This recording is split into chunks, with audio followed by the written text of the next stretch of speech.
Pourquoi la France est-elle visée particulièrement? C'est la deuxième fois cette année après les attentats de janvier. Pourquoi les djihadistes ciblent ainsi notre pays pour semer la terreur et la mort? C'est une question qui revient beaucoup. C'est ce que nous ont dit aussi vos professeurs. Et dans T'as tout compris, vous le savez, nous vous aidons à prendre du recul sur les images et les informations. Alors, essayons très simplement de comprendre le contexte de ces attentats en élargissant le champ. C'est le dézoom.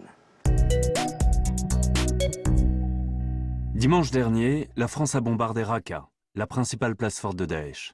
L'État islamique autoproclamé s'est constitué, à coups de combats acharnés, des territoires en Irak et en Syrie depuis 2013.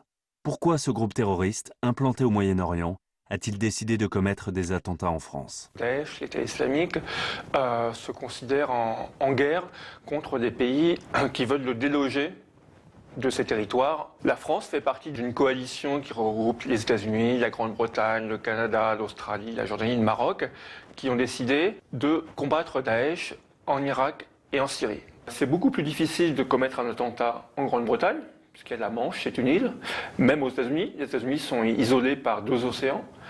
Alors qu'en France, on peut très facilement rentrer en France, notamment par des pays amis. Par ailleurs, la France n'est pas uniquement ciblée pour des raisons géopolitiques, mais aussi pour ses valeurs et la diversité de sa population.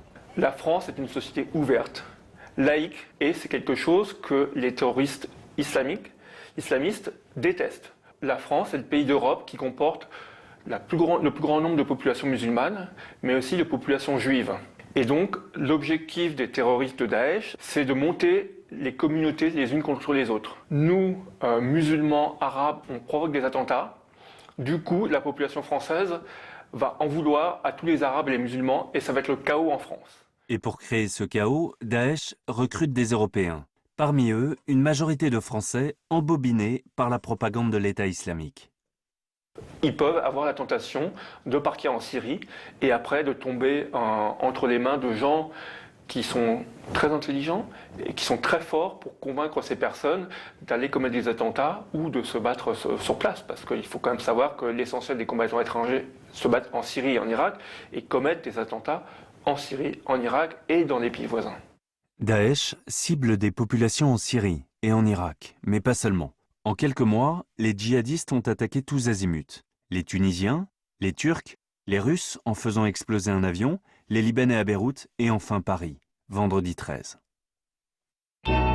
Est-ce que les explications vous rassurent? Est-ce que comprendre, ça permet de rassurer? C'est à la fois rassurant de se dire qu'on n'est pas les seuls visés, mais en même temps, pas tellement, parce que ça veut dire que il y a plus de pays, il y a plus de menaces dans le monde, il y a plus de dangers. Donc oui et non en fait. Simon? Effectivement, plus il y a de pays, en même temps, plus il y a de pays menacés, plus il y aura de morts ou de blessés certainement. Mais après, ça crée une sorte d'entraide entre tous ces pays visés. Comme ça, vaincre plus facilement le terrorisme. Et toi, Julie? Ouais, je pense pareil. Je pense que ça rassure de comprendre. Mais à la fois, on se dit qu'il y a d'autres pays qui vivent le même massacre que nous.